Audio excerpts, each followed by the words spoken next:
রাজনৈতিক দল নিবন্ধনের শেষ দিনে নির্বাচন কমিশনের নিবন্ধন চেয়ে আবেদন করেছে এনসিপি। দলের মুখ্য সমন্বয়ক নাসিরউদ্দিন পাটোয়ারি বলেন, আগামী নির্বাচনে ৩০০ আসন পাবে এনসিপি। নির্বাচন কমিশন পুনর্গঠনের বিকল্প নেই বলেও জানান তিনি। এদিকে নাহিদ ইসলাম বলেন, এই মুহূর্তে দলটি সংস্কার প্রক্রিয়াকেই গুরুত্ব দিচ্ছে। ফারজানা আক্তারের প্রতিবেদন। রাজনৈতিক দলের নিবন্ধন চেয়ে আবেদনের শেষ দিনে ইসিতে আসে জাতীয় নাগরিক পার্টি এনসিপি। ইসির কাছে শাপলা কলম ও মোবাইল তিনটি প্রতীক চেয়েছে দলটি, যদিও তাদের প্রথম পছন্দ শাপলা। দলের মুখ্য সমন্বয়ক নাসিরউদ্দিন পাটোয়ারি সাংবাদিকদের বলেন, আগামী নির্বাচনে ৩০০ আসন পেয়ে জাতীয় সরকার গঠন করবে এনসিপি। এ সময় নির্বাচন কমিশনের ভূমিকা প্রশ্নবিদ্ধ উল্লেখ করে তিনি বলেন, ইসির পুনর্গঠনের কোনো বিকল্প নেই। ৪০০ আসনের মধ্যে ৩০০ আসন এনসিপির ঘরে থাকবে ইনশাল্লাহ, এবং এইবারই এনসিপি পার্লামেন্টে জাতীয় সরকার গঠন করবে। যেহেতু এটা জনগণের দাবি এবং জনগণের দাবির ভিত্তিতে বাংলাদেশে অনেকগুলো সংগঠন পরিবর্তন হয়েছে, বাংলাদেশে নতুন একটি ব্যবস্থা এসেছে। আমরা মনে করি জনগণের দাবির প্রেক্ষিতে ইসিও পুনর্গঠন হবে। প্রধান নির্বাচন কমিশনারের সাথে বৈঠক শেষে দলের আহ্বায়ক নাহিদ ইসলাম জানান, প্রবাসীদের ভোট নিশ্চিতে কাজ করার আহ্বান জানানো হয়েছে কমিশনকে। এই মুহূর্তে এনসিপি সংস্কার, বিচার ও জুলাই ঘোষণাপত্র দেখতে চায় বলে জানান তিনি। আমাদের কাছে এখনো প্রধান প্রায়োরিটি হচ্ছে কিন্তু সংস্কার। ফলে সংস্কারের উপর নির্ভর করেই নির্বাচনের বিষয়ে আমরা আসলে সিদ্ধান্ত নিব। আর জাতীয় নাগরিক পার্টি এনসিপি আমরা বলেছি যে জুলাই ঘোষণাপত্র এবং সংস্কার এবং গণপরিষদ এবং বিচারের রোডম্যাপ, এই সকল কিছু মিলে আমাদের এই মুহূর্তের রাজনীতি। তো সেক্ষেত্রে একটা নিয়মতান্ত্রিক প্রক্রিয়া হিসেবে একটা রাজনৈতিক দলকে আসলে নিবন্ধন নিতে হয়, শর্তাবলী পূরণ করতে, আবেদন করতে। আমরা সেই নিয়মতান্ত্রিক কাজটাই করছি। রাজনৈতিক দলের নিবন্ধন চেয়ে এই পর্যন্ত ১৪৭টি আবেদন পড়েছে নির্বাচন কমিশনে। ফারজানা আক্তার, ৭১, ঢাকা। সুষ্ঠু নির্বাচনের মাধ্যমে বাংলাদেশে শান্তিপূর্ণ ক্ষমতার হস্তান্তর দেখতে চায় মার্কিন যুক্তরাষ্ট্র। রোববার বিএনপি মহাসচিবের সঙ্গে দেশটির চার্জ দ্য অ্যাফেয়ার্সের বৈঠকের পর এমনটা জানান দলটির স্থায়ী কমিটির সদস্য আমির খসরু মাহমুদ চৌধুরী। অন্যদিকে স্থায়ী কমিটির আরেক সদস্য সালাউদ্দিন আহমেদ বলেছেন, ক্ষমতায় গেলে বিএনপি শিক্ষা ও গবেষণায় সর্বোচ্চ গুরুত্ব দেবে। আরও জানাচ্ছেন সুমন মাহমুদ। সকালে বিএনপির মহাসচিব মির্জা ফখরুল ইসলাম আলমগীরের সঙ্গে বৈঠক করেন মার্কিন যুক্তরাষ্ট্রের ঢাকা দূতাবাসের chargé d' affaires Tracey Ann Jacobson. এতে অংশ নেন বিএনপির স্থায়ী কমিটির সদস্য আমির খসরু ও আন্তর্জাতিক কমিটির সদস্য শামা ওবায়েদ। অন্তর্বর্তী সরকার প্রধান ডক্টর ইউনূস ও বিএনপির ভারপ্রাপ্ত চেয়ারম্যান তারেক রহমানের লন্ডন আলোচনাকে বাংলাদেশের রাজনীতির জন্য ইতিবাচক হিসেবে দেখছে যুক্তরাষ্ট্র বলে মির্জা ফখরুলকে জানান ঢাকায় নিযুক্ত দেশটির ভারপ্রাপ্ত রাষ্ট্রদূত। পরে এ নিয়ে বিস্তারিত তুলে ধরেন আমির খসরু। তারেক রহমান সাহেব এবং চিফ অ্যাডভাইজারের সাথে সেই মিটিংয়ের গুরুত্ব তারা অনুধাবন করতে পারছে, এবং সেই মিটিংয়ের ফলে যে একটা বড় ধরনের দেশের মধ্যে একটা স্বস্তি আসছে এবং নির্বাচনমুখী হয়েছে, সেটাও আলোচনায় আসছে। একটা স্বস্তির ব্যাপার। সবাই জানে যে ডেমোক্রেটিক ট্রান্সফরমেশন আমরা যেদিকে যাচ্ছি, সেটার একটা দিনক্ষণ মোটামুটি একটি সিদ্ধান্তে আসা গেছে ফেব্রুয়ারি। এটা সকলের জন্য স্বস্তি, শুধু বাংলাদেশের ভিতরে তো না, বাংলাদেশে যারা পার্টনার আছে বিদেশে, আমেরিকা সহ, সবার জন্য একটা স্বস্তি। অন্যদিকে তারুণ্যের রাষ্ট্র সংলাপ, শিক্ষা ও শিক্ষাঙ্গন শীর্ষক এক আলোচনায় যোগ দেন দলের আরেক স্থায়ী কমিটির সদস্য সালাউদ্দিন আহমেদ। এখানে তিনি বলেন, রাজনৈতিক সংস্কৃতির পরিবর্তন করতে হবে, নতুন উদ্ভাবনী চিন্তা কাজে লাগিয়ে হাঁটতে হবে আলোর পথে। দেশে যদি উন্নত শিক্ষা এবং উন্নত মানের রিসার্চ করার সুযোগ থাকে, তাহলে সে বিদেশে যাবে। দেশে যদি এমপ্লয়েড হয়ে সে কন্ট্রিবিউট করার সুযোগ পায়, তাহলে সে বিদেশে যাবে না। সেই পরিবেশটা নিশ্চিত করার জন্য আমরা কাজ করবো ইনশাআল্লাহ সম্মিলিতভাবে। বিগত ১.৫ দশকে শিক্ষাক্ষেত্রে ব্যাপক রাজনীতিকরণ করা হয়েছে বলেও মন্তব্য করেন সালাউদ্দিন আহমেদ। সুমন মাহমুদ, ৭১, ঢাকা। শাসক পরিবর্তন নয়, বরং ফ্যাসিবাদী কাঠামো বিলুপ্তি ছিল জুলাই অভ্যুত্থানের মূল লক্ষ্য। রোববার বিকেলে বিচার বিভাগের জাতীয় সেমিনারে দেয়া বক্তৃতায় এমন মন্তব্য করেন প্রধান উপদেষ্টা ডক্টর মোহাম্মদ ইউনূস। তিনি আরও বলেন, সুপ্রিম কোর্টের আলাদা সচিবালয় হলে বিচার বিভাগের স্বায়ত্তশাসন নিশ্চিত হবে। আরও জানাচ্ছেন মোহন ইসলাম। সুপ্রিম কোর্ট আয়োজিত বিচার বিভাগ নিয়ে জাতীয় সেমিনারে যোগ দেন অন্তর্বর্তী সরকারের প্রধান উপদেষ্টা ডক্টর মোহাম্মদ ইউনূস। প্রধান উপদেষ্টা বলেন, জুলাই অভ্যুত্থানের 1 বছর পূর্ণ হতে যাচ্ছে। যে পরিবর্তনের আকাঙ্ক্ষা নিয়ে তরুণরা প্রাণ দিয়েছে তা বাস্তবায়ন করছে অন্তর্বর্তীকালীন সরকার। অধ্যাপক ইউনুস মনে করেন, শুধু শাসক পরিবর্তনের জন্য অভ্যুত্থান হয়নি, ফ্যাসিবাদী কাঠামো বিলুপ্ত করাই ছিল আন্দোলনের মূল লক্ষ্য। আগের স্বৈরাচারী সরকারের দুঃশাসন, অন্যায়, দুর্নীতি এসব কাটিয়ে নতুন এক পথে দেশ। জুলাই অভ্যুত্থানের বছর পার হতে যাচ্ছে, যা ঐতিহাসিক। জুলাই আন্দোলনের গণহত্যাকারীদের বিচারের ব্যাপারে জাতি একমত। ট্রাইব্যুনাল স্বাধীনভাবে বিচারের কাজ করছে বলে জানান প্রধান উপদেষ্টা।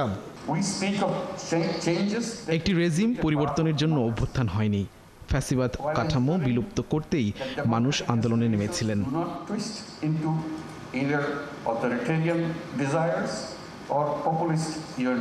প্রধান উপদেষ্টা বলেন, সুপ্রিম কোর্টের জন্য আলাদা সচিবালয় করা গেলে হস্তক্ষেপ মুক্ত হবে বিচার বিভাগ। সুপ্রিম কোর্টের জন্য আলাদা সচিবালয় করা গেলে স্বায়ত্তশাসন হবে, এতে হস্তক্ষেপ মুক্ত হবে বিচার বিভাগ, তৈরি হবে জবাবদিহিতা। জবাবদিহি ও মানবাধিকার প্রতিষ্ঠায় বিচার বিভাগকে স্বাধীনভাবে কাজ করতে হবে বলে জানান প্রধান উপদেষ্টা প্রফেসর ইউনুস। মোহন ইসলাম, ৭১, ঢাকা। ঐকমত্য তৈরিতে দ্বিতীয় পর্যায়ের আলোচনায় ৬ষ্ঠ দিনে কোনো সিদ্ধান্তে পৌঁছতে পারেনি রাজনৈতিক দলগুলো। প্রধানমন্ত্রীর মেয়াদ 2 বার না সব মিলিয়ে 10 বছর, এই প্রশ্নে দলীয় ফোরামে আলোচনার জন্য সময় চেয়েছে বিএনপি। এ নিয়ে সবাই মিলে যে সিদ্ধান্ত আসবে তাতে সায় দিয়েছে এনসিপি। নিজেদের মাঝে আলোচনার জন্য দলগুলোকে 2 দিন সময় দিয়েছে কমিশনার। ফরহাদ ইবনে মালিকের প্রতিবেদন। স্বাধীনতার ঘোষণাপত্রে আছে, সেগুলিকে যুক্ত করা, সেই জন্যই লেখা হয়েছিল। জুলাই সনদ প্রস্তুতে ঐকমত্য কমিশনের দ্বিতীয় দফার 6ষ্ঠ দিনের আলোচনায় ছিল না কোনো নতুন বিষয়। ৫ম দিনের অমীমাংসিত ইস্যু প্রধানমন্ত্রীর মেয়াদ ও রাষ্ট্রের মূলনীতি নিয়ে শেষ সেশনের আলোচনায় দেখা দেয় তর্ক, বিতর্ক ও মতবিরোধের। এক ব্যক্তি প্রধানমন্ত্রী হিসেবে সর্বোচ্চ 2 বার নাকি সব মিলিয়ে 10 বছর থাকবেন, এ নিয়ে আজও আসেনি কোনো সমাধান। এক ব্যক্তি লাইফ টাইমে কত বছরের জন্য প্রধানমন্ত্রীত্বে বহাল থাকতে পারবেন বা হতে পারবেন? 3 বারে হোক, 3 মেয়াদে হোক, 4 মেয়াদে হোক, কিন্তু সর্বোচ্চ বছরটা যদি আমরা এখানে উল্লেখ করতে পারি যে একজন লোক লাইফ টাইমে এত বছরের বেশি প্রধানমন্ত্রী থাকতে পারবেন না। যদি হাউস এটা ডিসাইড হয়, সেটা আমাকে আমার দলীয় ফোরামে আলোচনা করতে হবে। প্রধানমন্ত্রী তার লাইফ টাইমে 10 বছরের বেশি কন্টিনিউ করতে পারবেন না, এই ব্যাপারে আমরা ঐকমত্য হয়েছি। শুধু বিএনপি বলা যায়, আর 2-1টি ছোট দল তারা এটা বলছে, পরে ওরা চিন্তা করে জানাবে, তাদের সাথে আলোচনা করে। আমাদের ন্যাশনাল সিটিজেন পার্টির পক্ষ থেকে আমাদের প্রস্তাবনা ছিল যে একজন ব্যক্তি 2 বার শপথ নিতে পারবে, এই জায়গায় আমরা সীমা নির্ধারণ করার কথা বলেছিলাম। কিন্তু যদি ঐকমত্যের স্বার্থে সবাই সর্বোচ্চ 10 বছর বলে বা সময় নির্ধারণের ক্ষেত্রে আমাদের সেটা ফ্লেক্সিবল থাকবে। রাষ্ট্রের মূলনীতিতে কমিশনের প্রস্তাবিত বিষয়ের সাথে ধর্মনিরপেক্ষতা রাখা না রাখা নিয়ে 2 ভাগে বিভক্ত হয়ে যায় দলগুলো। কেউ কেউ পুনর্বহাল চায় সংবিধানের 5ম সংশোধনীর। যদি গণতন্ত্র এখানে যুক্ত করতে হয়, তাহলে পাশাপাশি এখন আল্লাহর উপর পূর্ণ আস্থা এবং বিশ্বাস যেটা ছিল সংবিধানে, এটা মরহুম প্রেসিডেন্ট জিয়াউর রহমান তিনি সংবিধানে অন্তর্ভুক্ত করেছিলেন, এটা রিয়েলিটি, এটা সাথে যুক্ত করতে হবে। ধর্ম কিংবা জাতির ভিত্তিতে কোনো নাগরিকের প্রতি কোনো রকম বৈষম্য চলবে না, এইটা স্পষ্টভাবে নীতিতে থাকতে হবে। ধর্মনিরপেক্ষতা এই ধরনের যে আমাদের নীতিগুলো আধুনিক গণতান্ত্রিক রাষ্ট্রে সেটাকে অব্যাহত রাখা দরকার। সাম্য, মানবিক মর্যাদা, সামাজিক সুবিচারের পাশাপাশি গণতন্ত্র এবং ধর্মীয় সম্প্রীতিকে ইনক্লুড করা। আমাদের অবস্থানের ক্ষেত্রে স্পষ্ট যে আমরা 4টি মূলনীতি, 72 মূলনীতি আমরা বাতিল চাই। বাকি মূলনীতির ক্ষেত্রে আমরা আলোচনা শেষে কমিশনের সহ সভাপতি জানান, বিএনপি, এলডিপির একটি অংশ এবং এনডিএম প্রধানমন্ত্রীর মেয়াদ নিয়ে দ্বিমত পোষণ করেছে। প্রধানমন্ত্রী পদে একই ব্যক্তি 10 বছরের বেশি থাকতে পারবেন না, এই রকম একটা জায়গায় আসার পরে 3টি দলের পক্ষ থেকে বলা হয়েছে যে বিষয়টি নিয়ে তারা পুনর্বিবেচনা করবেন। তারা এই জায়গাটাতে কিছুটা ভিন্ন মত পোষণ করেন এবং তারা তাদের নীতি নির্ধারকদের সাথে গিয়ে আলাপ আলোচনার মাধ্যমে ফেরত আসবেন। 2 দিন বিরতি দিয়ে 25শে জুন হবে ঐকমত্য কমিশনের পরবর্তী আলোচনা। ফরহাদ ইবনে মালিক, ৭১, ঢাকা। সাবেক প্রধান নির্বাচন কমিশনার KM নুরুল হুদাকে হেফাজতে নিয়েছে পুলিশ। রোববার সন্ধ্যায় তাকে আটক করে পুলিশে দেয় একদল জনতা। রোববার দুপুরে তিনি সহ সাবেক 3 সিইসির বিরুদ্ধে মামলা করে বিএনপি। বিস্তারিত ফারজানা আক্তারের প্রতিবেদনে।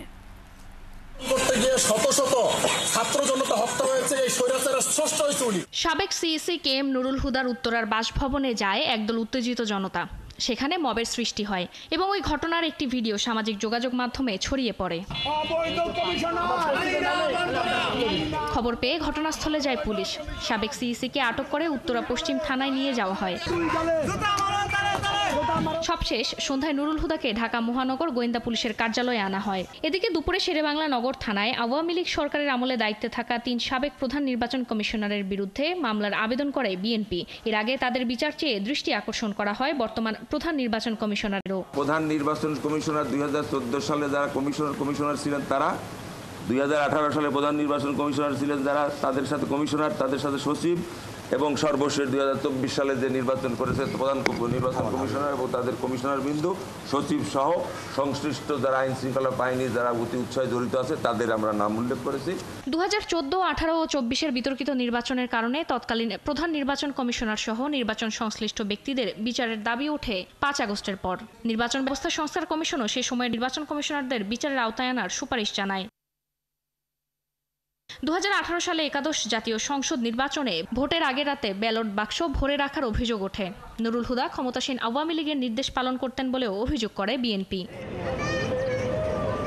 সম্প্রতি সাবেক সিইসি সচিব ও কর্মকর্তাদের বিরুদ্ধে তদন্তে কমিটি করার ঘোষণা দেন প্রধান উপদেষ্টা ডক্টর মোহাম্মদ ইউনূস।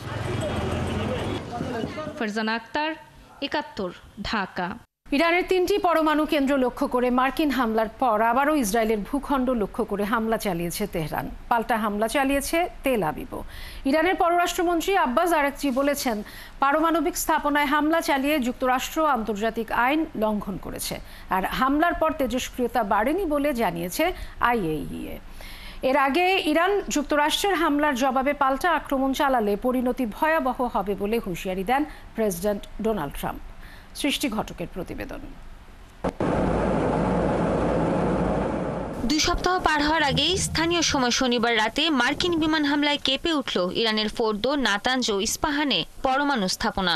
এরপরই রবিবার সকাল থেকে ইসরায়েলের দফায় দফায় ক্ষেপণাস্ত্র হামলা চালিয়েছে Iran. Tel Aviv, Jerusalem, Haifa এবং দখলকৃত পশ্চিম তীরেও আঘাত এনেছে এসব ক্ষেপণাস্ত্র।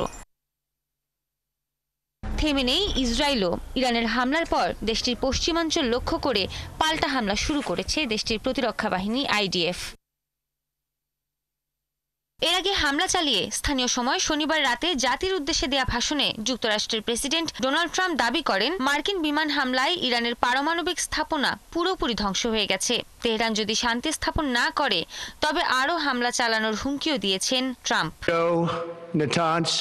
হয় শান্তি আসবে, নয়তো ইরানের জন্য গত 8 দিনে আমরা যা দেখেছি তার চেয়েও বড় ট্র্যাজেডি হবে। মনে রাখবেন, এখনো অনেক লক্ষ্যবস্তু বাকি আছে।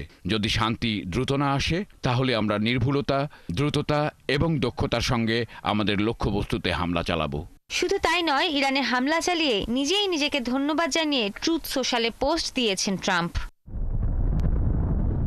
যুক্তরাষ্ট্রের এই হামলা ইতিহাস বদলে দেবে বলে মন্তব্য করেছেন ইসরায়েলের প্রধানমন্ত্রী বেনিয়ামিন নেতানিয়াহু। অভিনন্দন প্রেসিডেন্ট ট্রাম্প। ইরানের পারমাণবিক স্থাপনায় হামলা চালানোর এই সাহসী সিদ্ধান্ত যুক্তরাষ্ট্রের ইতিহাস বদলে দেবে। অপারেশন রাইজিং লাইনে ইসরায়েল সত্যি দারুণ করেছে, কিন্তু আজ যুক্তরাষ্ট্র ইরানের পরমাণু স্থাপনায় যে হামলা করেছে তা অতুলনীয়। তারা এমন কাজ করেছে যা বিশ্বের কোনো দেশ করতে পারত না। তবে যুক্তরাষ্ট্র যেসব পারমাণবিক স্থাপনায় হামলা চালিয়েছে সেগুলোতে কোনো তেজস্ক্রিয় পদার্থ নেই বলে জানিয়েছে ইরানের রাষ্ট্রীয় গণমাধ্যম ইরনা নিউজ। এছাড়া এবার অঞ্চল জুড়ে মার্কিন নাগরিক ও সেনা ইরানের হামলার বৈধ লক্ষ্য বলেও হুঁশিয়ারি দেয়া হয়। ইরানের পারমাণবিক স্থাপনায় মার্কিন হামলাকে জঘন্য উল্লেখ করে এর প্রতিক্রিয়ায় এবং আত্মরক্ষায় যে কোনো পদক্ষেপ নেওয়ার অধিকার তেহরানের রয়েছে বলে মন্তব্য করেছেন ইরানের পররাষ্ট্রমন্ত্রী আব্বাস আরাকচি। এদিকে ইরানে যুক্তরাষ্ট্রের হামলার প্রতিক্রিয়ায় উদ্বেগ জানিয়েছেন জাতিসংঘের মহাসচিব অ্যান্তোনিও গুতেরেস। তিনি বলেছেন, এখন এই সংঘাত নিয়ন্ত্রণের বাইরে চলে যাওয়ার বড় ধরনের ঝুঁকি তৈরি হয়েছে। সৃষ্টি ঘটক, 71। যুক্তরাষ্ট্র ইরানের 3টি পারমাণবিক স্থাপনায় হামলার পর মিশ্র প্রতিক্রিয়া পাওয়া গেছে। হামলার নিন্দা জানিয়েছে কিউবা, চিলি, মেক্সিকো, ভেনেজুয়েলা। সংকট সমাধানে সৌদি আরব আন্তর্জাতিক সম্প্রদায়কে জোরদার পদক্ষেপ নেওয়ার আহ্বান জানিয়েছে। ইরানের স্থাপনাগুলোতে মার্কিন হামলা মধ্যপ্রাচ্যে স্থিতিশীলতার জন্য হুমকি স্বরূপ বলে জানিয়েছে মধ্যপ্রাচ্যের আরেক দেশ ইরাক। পরমাণু স্থাপনায় হামলা নিয়ে উদ্বেগ জানিয়েছে ওমানও। কিউবার রাষ্ট্রপতি মিগুয়েল ডিয়াজ ক্যানেল হামলার তীব্র নিন্দা জানিয়ে বলেন এটি জাতিসংঘ সনদের গুরুতর লঙ্ঘন। চিলির রাষ্ট্রপতি গ্যাব্রিয়েল বেরিক এই হামলাকে অবৈধ বলে দাবি করেছেন। হামলার নিন্দা জানিয়েছে ভেনেজুয়েলাও। আর ইরান পরমাণু অস্ত্র তৈরি করতে পারে না জানিয়ে আলোচনার টেবিলে ফেরার আহ্বান জানান যুক্তরাজ্যের প্রধানমন্ত্রী কিয়ার স্টারমার। অন্যদিকে হামলার পর মিশ্র প্রতিক্রিয়া জানিয়েছে যুক্তরাষ্ট্রের আইন প্রণেতারা। কংগ্রেসের অনুমতি ছাড়াই ইরানের ওপর বিমান হামলা চালানোর জন্য ট্রাম্প প্রশাসনের কাছ থেকে জবাবদিহিতা চেয়েছেন ডেমোক্রেটিক নেতা চাক শুমার।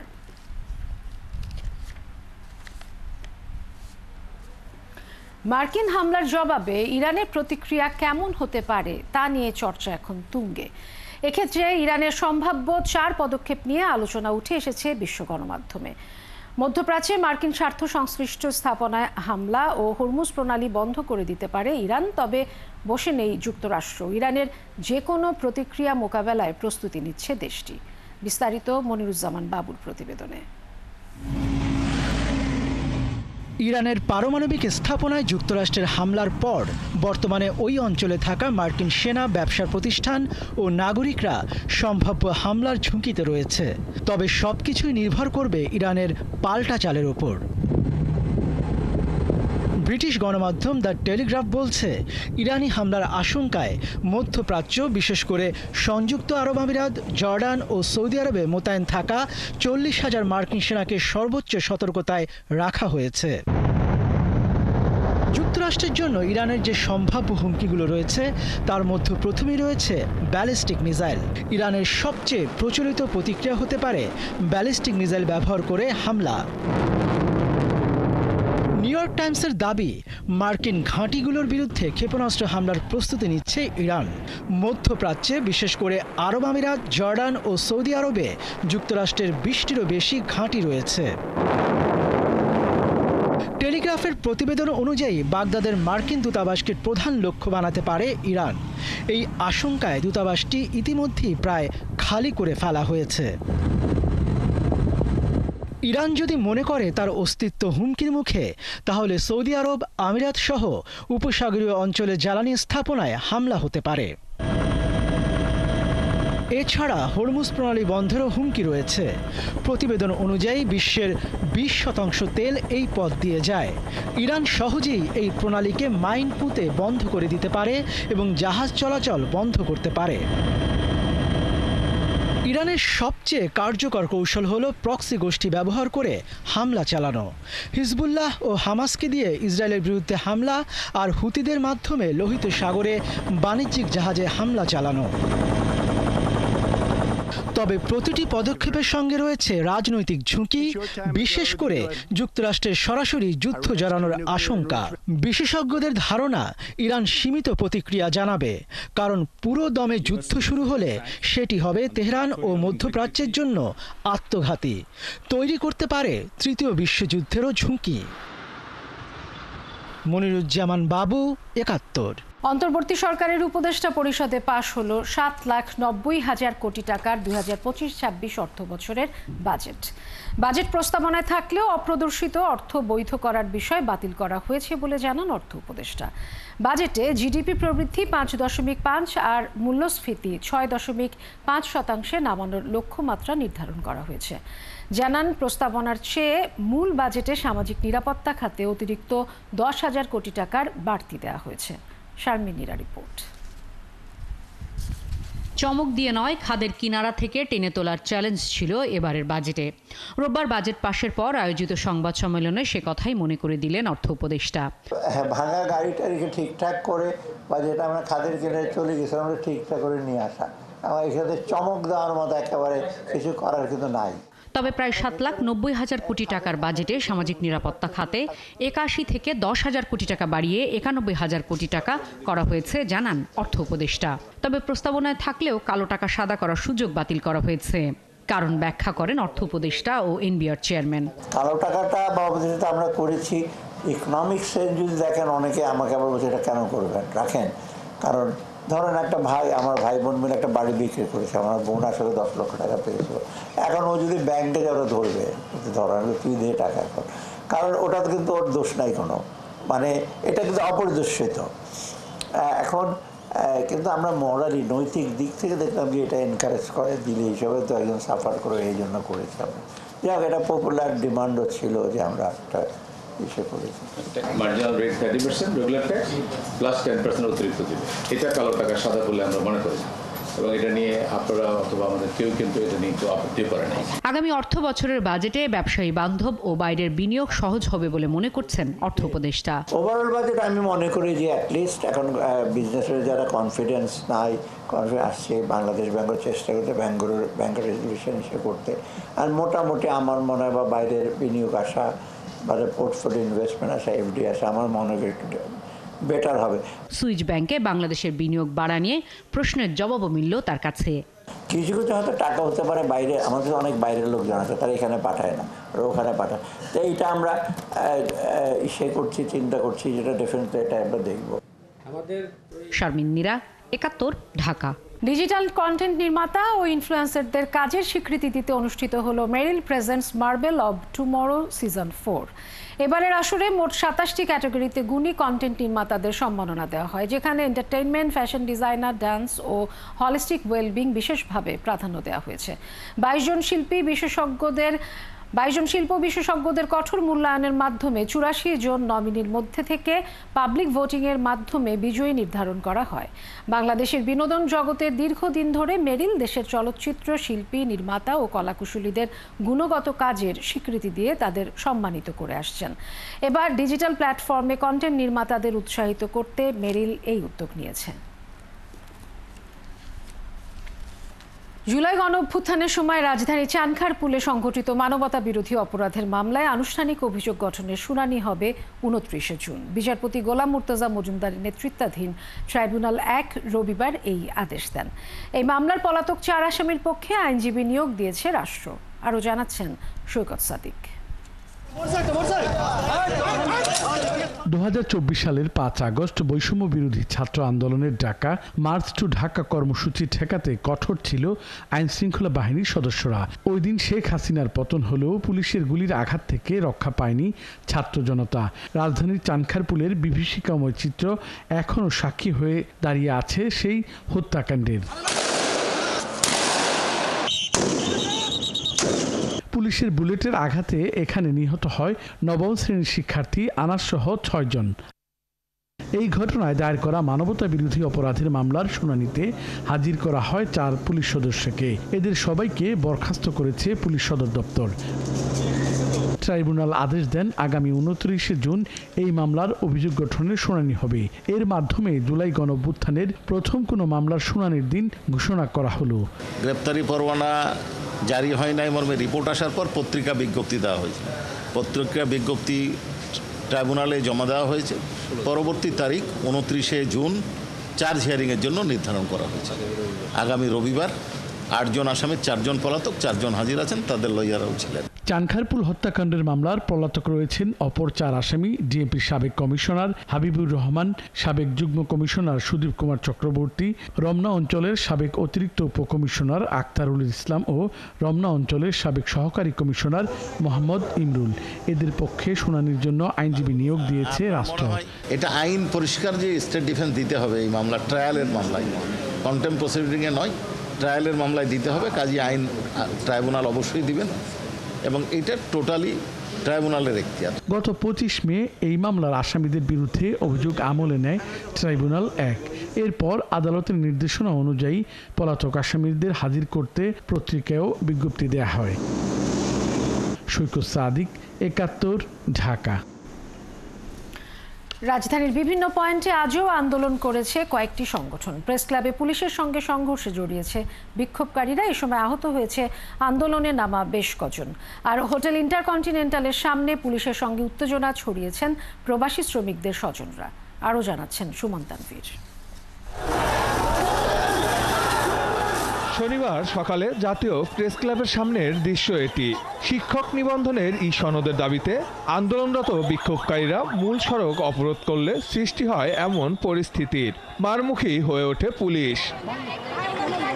এর আগে সকালে পূর্ব ঘোষিত বিক্ষোভ কর্মসূচির ঘোষণা অনুযায়ী প্রেস ক্লাবের সামনে জড়ো হয় 18তম শিক্ষক নিবন্ধন পরীক্ষায় অংশ নেওয়া শিক্ষকরা। মৌখিক পরীক্ষায় অংশ নেওয়া সব প্রার্থীকে উত্তীর্ণ ঘোষণার দাবিতে রাস্তায় বসে পড়লে সৃষ্টি হয় এমন উত্তেজনার। বারবার বুঝিয়েও রাস্তা থেকে তাদের সরিয়ে দিতে ব্যর্থ হয়ে জলকামান ও লাঠিচার্জ করে ছত্রভঙ্গ করে দেয় পুলিশ। আমাদের যাদের কাগজপত্রে কোনো ভুল নাই, আমাদের সবাইকে সুপারিশ করে এনটিআরসি এর সনদ দিতে হবে। সনদ ছাড়া আমরা মাঠ ছাড়ব না। আমাদের এনটিআরসি কাছে কোশ্চেন হলো 2 মার্কসের ভাইবার জন্য তারা আমাদেরকে বঞ্চিত করতে পারেন না। পুলিশের সঙ্গে সংঘর্ষ হয় শাহবাগের হোটেল ইন্টারকন্টিনেন্টালের সামনেও। জুলাই আন্দোলনে অংশ নেওয়ার দায়ে আবুধাবি কারাগারে আটক 25 প্রবাসী শ্রমিকদের স্বজনরা প্রধান উপদেষ্টার বাসভবন যমুনার দিকে রওনা হলে বাধা দেয় আইন শৃঙ্খলা বাহিনী। যদিও অল্প সময়ের মধ্যেই বিক্ষোভকারীদের নিয়ন্ত্রণে নেয় পুলিশ। একপাশে যখন প্রবাসী শ্রমিকদের স্বজনদের আন্দোলন দমাতে হিমশিম খাচ্ছে পুলিশ, সে সময় অপর পাশে মিছিল নিয়ে হাজির করোনার সময় হাসপাতালগুলোতে টেকনোলজিস্টের পালন করা বিভিন্ন হাসপাতালের চুক্তিভিত্তিক কর্মীরা। এ সময় প্রধান উপদেষ্টার বাসভবন ও মিন্টু রোড অভিমুখী রাস্তাটি আটকে দেয় তারা। আমার পুত্র উদ্ধার চাই, সরকার উদ্ধার করে আনতো। একটা আমার ভাই আজ 8 মাস ধরে ওই জেলে, আবুধাবি আলচদর জেলে, এখনো ছাড়া পাই নাই। করোনা প্রভাব হয়েছে তখন আমরা কাজ করেছি, তখন রাস্তাঘাটে কোনো মানুষ দেখা যায় না, আমরা কাজ করেছি। এখন ওনাদের প্রয়োজন স্থায়ী আমাদেরকে টিস্যুর মতো ব্যবহার করে রাস্তায় ছুঁড়ে ফেলে দিচ্ছে। পরে দুই পক্ষের সঙ্গে দফায় দফায় আলোচনার পর কর্তৃপক্ষের সঙ্গে যোগাযোগ করিয়ে দেওয়ার আশ্বাসে শান্ত হয় পরিস্থিতি। ওই সময় যারা জেলে ছিল তারা এখন আসছে, তাদের দাবিটা হচ্ছে ওইখানে তাদেরকে মুক্ত করার জন্য। তো এটা তারা এসে প্রথমে এইখানে বন্ধ করে দিচ্ছিল, এই যে এই ইন্টারকন্টিনেন্টালের দিক দিয়ে ঢোকার সময় যেটা যমুনার দিকে। তো আমরা এসে কথাবার্তা বলেছি, ওদেরকে 5 জনের একটা প্রতিনিধি দল আমরা পররাষ্ট্র মন্ত্রণালয়ে পাঠাইছি। রবিবার দুপুর পর্যন্ত এসব আন্দোলনে তীব্র ভোগান্তিতে পড়তে হয় রাজধানীবাসীকে। যদিও পুলিশের মধ্যস্থতায় দুপুরের পর থেকে স্বাভাবিক হয় যান চলাচল। সুমন তানভীর, 71, ঢাকা।